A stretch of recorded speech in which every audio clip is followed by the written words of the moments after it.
प्रिय साथियों, आज हम दो वर्ब के बारे में जानते हैं जिनमें दोनों का मतलब होता है सुनना।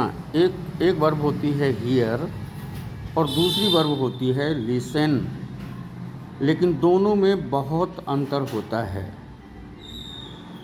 हियर जो होता है, ये भगवान ने हमें कान दिया है, तो हम कहीं से भी जा रहे होंगे, वहाँ कोई भी बात कर रहा होगा, हमें सुनाई देगा। पर वो क्या बात कर रहे हैं हम नहीं, अगर ध्यान नहीं दिए हैं तो वो हियर होता है। ये अनइंटेंशनल होता है, अनफोकस्ड होता है, और हियर के बाद कोई भी प्रीपोजिशन नहीं लगाया जाता है। जैसे अगर मैं किसी से पूछूं या कोई एक जगह भाषण हो रहा है, बहुत से लोग बैठे हुए हैं, पीछे तक लोग बैठे हुए हैं, तो जो भाषण देने वाला है वो पीछे वालों से पूछेगा, क्या आप मुझे सुन सकते हो? Can you hear me? तो यहाँ पर हियर मतलब मेरी आवाज़ आप तक आ रही है क्या? और उसी तरह से मैं पक्षियों को गाते हुए सुनता हूँ, I hear the birds singing. कभी घर में बैठे हैं, अचानक कोई आवाज़ आई, तो हम लोगों से पूछते हैं कि क्या आपने कुछ असामान्य शोर सुना है? Have you heard something unusual?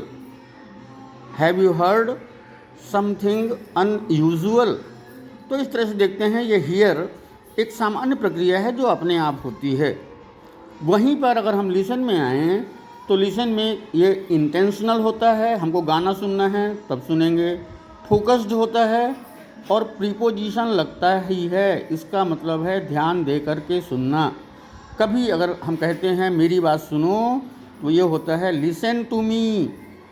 वह संगीत सुनता है, गाना सुनता है, he listens to the music.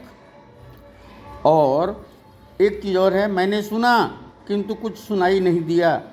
तो मैंने सुना माने ध्यान दे करके सुना, I listened but could not hear anything. मुझे कुछ सुनाई नहीं दिया, ठीक है ना। यहाँ पर बल्कि देखें आप, आई लिसेंड के बाद में ऑब्जेक्ट नहीं है, इसलिए टू नहीं लगा है। मैंने बताया कि प्रीपोजिशन लगना है, लेकिन यहाँ पे ऑब्जेक्ट है नहीं, इसलिए क्या नहीं है, इसमें प्रीपोजिशन नहीं लगा है। तो मेरे ख्याल से अब हियर और लिसन को आप अच्छी तरीके से समझ गए होंगे। जो प्रक्रिया अपने आप होती है वो हियर होती है, और जब ध्यान दे कर के कोई काम किया जाता है, सुना जाता है, तो वो लिसन होती है। मिलते हैं अगली वीडियो में। मेरे इस चैनल को लाइक करिए, सब्सक्राइब करिए और इसको शेयर करिए। धन्यवाद।